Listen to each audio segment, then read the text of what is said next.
Welcome. If you want to enable power off timer in your Sharp Aquos TV, at the first you have to grab your remote control, and for sure we have to tap on the menu button right here. Next we are navigate with the arrows and OK button, like that. Go for the time and then scroll down to find power off time.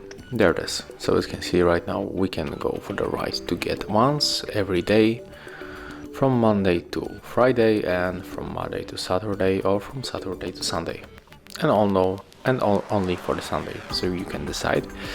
For example, let's set it up once, and you have to click OK to set the time. And of course, by using these numbers on this remote control, you can set the time when your TV is going to turn off. So I'm gonna pick, for example,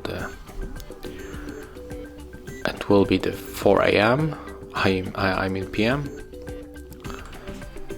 just like that, and then just go back. And as you can see, power off time is enabled once and the 4 p.m. today. So yeah, that's how you can make it. If you find this video helpful, remember to like, comment and subscribe.